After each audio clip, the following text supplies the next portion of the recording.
Hyderabad గచ్చిబౌలిలో drugs పార్టీని పోలీసులు భగ్నం చేశారు. కో లివింగ్ గెస్ట్ రూమ్ లో డ్రగ్స్ పార్టీ చేసుకున్నటువంటి 12 మందిని అరెస్ట్ చేశారు. కర్ణాటక నుంచి డ్రగ్స్ తెచ్చి హైదరాబాద్ యువకులకు అమ్ముతున్న స్మగ్లర్ ను అరెస్ట్ చేశారు.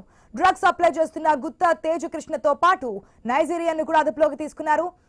ఎండిఎంఏతో పాటు గంజాయి స్వాధీనం చేసుకున్నారు. 6 డ్రగ్స్ పెడ్లర్స్ తో పాటు 6 కన్స్యూమర్స్ ను కూడా అరెస్ట్ చేశారు. దీనికి సంబంధించిన అప్డేట్స్ మా ప్రతినిధి ప్రవీణ్ ద్వారా తెలుసుకుందాం. Good morning Praveen. మనం చూస్తూ ఉంటే ప్రభుత్వం ఎన్ని చర్యలు తీసుకున్నా ఈ డ్రగ్స్ కి సంబంధించి నిషేధించడానికి, ఏదైతే యువతను నాశనం చేస్తుంది డ్రగ్స్ అని చెప్పి ఎంత అవేర్నెస్ తీసుకొస్తున్నా చాప కింద నీరులాగా ఎక్కడి నుంచో ఒక చోటు నుంచి డ్రగ్స్ రావడం, దానికి యువత బానిస అయిపోవడం, ఆ మత్తులోనే ఉండిపోవడం మనం చూస్తూ ఉన్నాం. దీనికి సంబంధించి ఎక్కడి నుంచి వస్తోంది, ఈ ఏంటి అనే డీటెయిల్స్ కనుక్కున్నారా? Very good morning Asha. అయితే మనం టోటల్ గా చూసుకుంటే కనుక ఆ గచ్చిబౌలిలో డ్రగ్స్ పార్టీ భగ్నం చేశారు పోలీసులు. మొత్తం కూడా చూసుకుంటే కోలివింగ్ గెస్ట్ రూమ్ లో జరుగుతున్నటువంటి డ్రగ్స్ పార్టీ ఏదైతే జరుగుతుందో పక్కా సమాచారం మేరకు అక్కడ వెళ్లి తనిఖీలు నిర్వహించారు.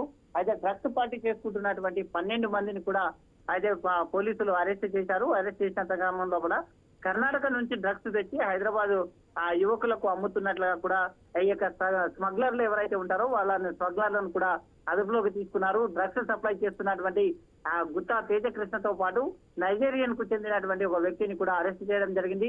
కోలివింగ్ గెస్ట్ రూమ్ లో డ్రగ్స్ పార్టీ చేసుకుంటున్నటువంటి 12 మందిని కూడా అదుపులోకి తీసుకోవడం జరిగింది.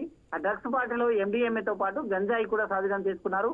6 డ్రగ్స్ పెడ్లర్తో పాటు 6 అయితే కన్స్యూమర్స్ కూడా అరెస్ట్ చేశారు.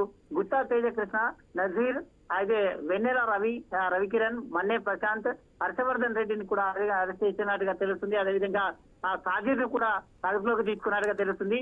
ఆ పాకనాటి లోకేష్ రెడ్డి, పృథ్వీ విష్ణువర్ధన్, కార్లపొడి నుండి ఈ యొక్క నాగార్జున కూడా అరెస్ట్ చేయడం జరిగింది. మొత్తంగా చూసుకుంటే కనుక ఈ ఫ్లెడ్లర్లు అయితే ఇతర రాష్ట్రాల నుంచి తెచ్చి ఇక్కడ హైదరాబాద్ లో విక్రయిస్తున్న తరంలో కూడా వీరికి దానిపైన ఉన్నటువంటి పాత్రదారులు, సూత్రధారుల పైన కూడా ఆరా తీస్తున్నారు. ఇంకెన్ని డ్రగ్స్ పార్టీలు వీళ్ళు నిర్వహించారు, ఎన్ని రేవు పార్టీలు నిర్వహించారు, ఎక్కడెక్కడ నిర్వహించారు అనే కోణం లోపల మొత్తం కూడా ఆరా తీస్తున్నట్టుగా తెలుస్తుంది.